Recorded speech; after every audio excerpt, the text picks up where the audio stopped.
नमस्ते, welcome to high legal. और आज के इस वीडियो में हम डिस्कस करेंगे 6 leading cases of Bharatiya Nyaya Sanhita. So let's get started.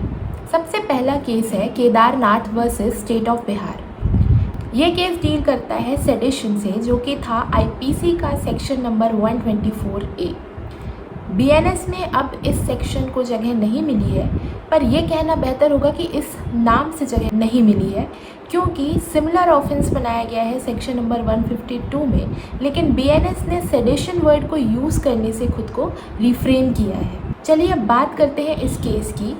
Kedarnath Singh, जो कि मेंबर थे एक फॉर्मर कम्युनिस्ट पार्टी के, 1953 में एक रैली होती है जिसमें केदारनाथ सिंह एक स्पीच देते हैं, और उस स्पीच में उन्होंने देन रूलिंग पार्टी के लिए कुछ ऑब्जेक्शनेबल वर्ड्स का यूज़ किया, जिसमें था डॉग्स और गुंडास। इसके साथ में उन्होंने ये भी कहा कि अगर उनकी गवर्नमेंट रूल में आती है तो वो एक ऐसा रिवॉल्यूशन लाएंगे जिससे कि वो इन डॉग्स और गुंडों को एशेस में कन्वर्ट कर देंगे। उनके इस स्पीच के लिए उन पर केस होता है under this section 124A sedition का।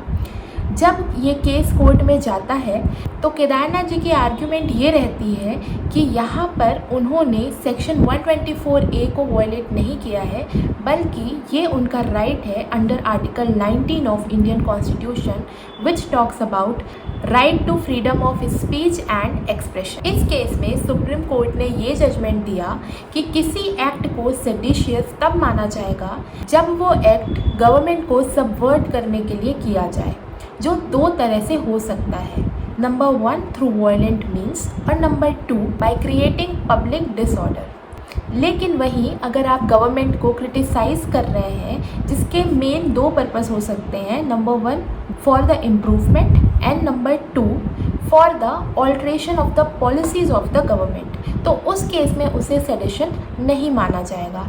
चूँकि इस केस में केदारनाथ जी ने चूँकि इस केस में जो वर्ड यूज़ हुआ था वो था रिवॉल्यूशन लाने की बात की गई थी, और बोला गया था कि डॉग्स और गुंडों को एशेस में कन्वर्ट कर दिया जाएगा। सुप्रीम कोर्ट ने कहा कि इस स्टेटमेंट से क्लियरली समझ आता है कि यहाँ पर जो इंटेंशन है वो वायलेंट है, और इस वजह से इस केस में केदारनाथ सिंह को कन्विक्ट किया गया था। तो इससे एक बात क्लियर होती है कि कोई भी एक्ट अगर गवर्नमेंट को सबवर्ट करने के लिए है बाय वायलेंट मीन्स या फिर बाय क्रिएटिंग पब्लिक डिसऑर्डर, तो वो सेडिशन है। लेकिन अगर सिर्फ गवर्नमेंट को क्रिटिसाइज़ किया जा रहा है फॉर ऑल्ट्रेशन और इम्प्रूवमेंट इन देयर पॉलिसीज़, तो वो सेडिशन नहीं माना जाएगा। हमारा नेक्स्ट केस है अमजद खान वर्सेस स्टेट। 1952 के इस केस में मध्य प्रदेश के कटनी डिस्ट्रिक्ट में कम्युनल राइट्स चल रहे थे। ये राइट्स थे between Sindhi refugees and local Muslims. इस केस में होता ये है कि अक्यूज्ड अमजद खान और उसकी ब्रदर की एक शॉप रहती है। राइट्स के दौरान मॉब बहुत वायलेंट हो जाता है और वो अमजद खान के ब्रदर की शॉप में एंटर करता है और उसे रॉब कर लेता है। इसके बाद उनका नेक्स्ट टारगेट रहता है अमजद खान की शॉप को रॉब करना। जब अक्यूज ने उस वायलेंट मॉब को देखा तो उसने 2 फायर किए। उन 2 फायर से 4 लोग इंजर हो जाते हैं, जिसमें से एक की डेथ हो जाती है, और अक्यूज अमजद खान के ऊपर केस चलता है मर्डर का। इस केस में सुप्रीम कोर्ट ने ये जजमेंट दिया कि चूँकि अमजद खान को एप्रीहेंशन ऑफ डेथ था और उसको वेट करने की ज़रूरत नहीं थी कि जब मॉब उसकी शॉप में एंटर होगा तभी वो अपना right to private defence exercise करे, क्योंकि ऑलरेडी एप्रीहेंशन ऑफ डेथ या ग्रीवियस हर्ट वहाँ पर था।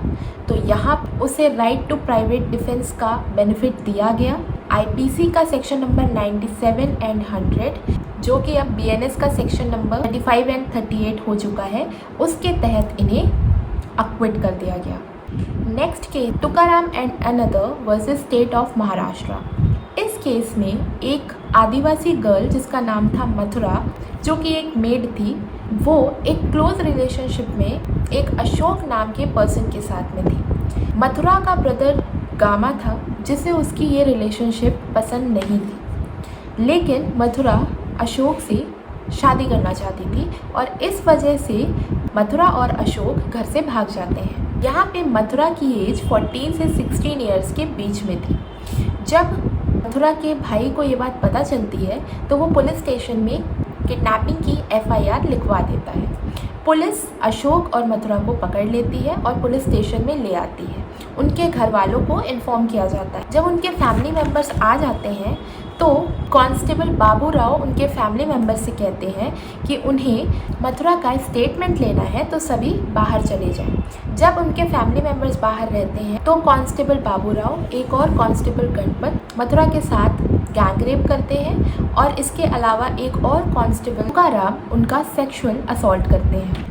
ये पूरा इंसिडेंट पुलिस स्टेशन के अंदर होता है। जब केस कोर्ट में जाता है तो यहाँ पर पुलिस का ये स्टेटमेंट था कि यहाँ पर जो मथुरा थी उसकी कंसेंट थी और ये एक कंसेंशुअल सेक्सुअल इंटरकोर्स था, इसे रेप नहीं कंसीडर किया जा सकता। इसके साथ में मथुरा की बॉडी पर किसी भी प्रकार की इंजरी मेडिकल एग्जामिनेशन में नहीं पाई गई, जिससे ये समझ में आया कि उसने कोई भी रेजिस्टेंस उस एक्ट के लिए नहीं दिखाया है। इसके साथ में अक्यूज्ड की तरफ से ये भी आर्ग्यूमेंट थी कि मथुरा सेक्सुअल एक्सपीरियंस से हैबिचुअल है और उसकी कंसेंट भी थी। इस वजह से सुप्रीम कोर्ट इस केस में इन सभी अक्यूज्ड को अक्विट कर देती। इस केस में ये माना जाता है कि यहाँ पर मथुरा की कंसेंट थी और उसने किसी भी प्रकार का रेजिस्टेंस नहीं दिखाया है। इस केस के डिसीजन को लेकर काफ़ी ज़्यादा कंट्रोवर्सी क्रिएट हुई। इसके बाद एक बहुत इंपॉर्टेंट क्रिमिनल अमेंडमेंट होता है जिसमें कस्टोडियल रेप से रिलेटेड काफ़ी सारे प्रोविजंस IPC में इंट्रोड्यूस किए जाते हैं, जिसमें 376A से लेकर के D तक था। इसके साथ में इंडियन एविडेंस एक्ट में एक प्रोविज़न ऐड किया जाता है जो ये बोलता है कि विक्टिम का प्रीवियस सेक्सुअल बैकग्राउंड या एक्सपीरियंस क्या है, इससे कोई फ़र्क नहीं पड़ता।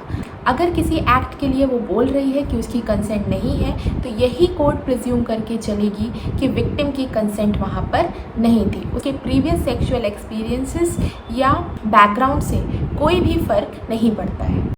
बाकी के केसेस हम नेक्स्ट पार्ट में देखेंगे। So thank you and keep watching.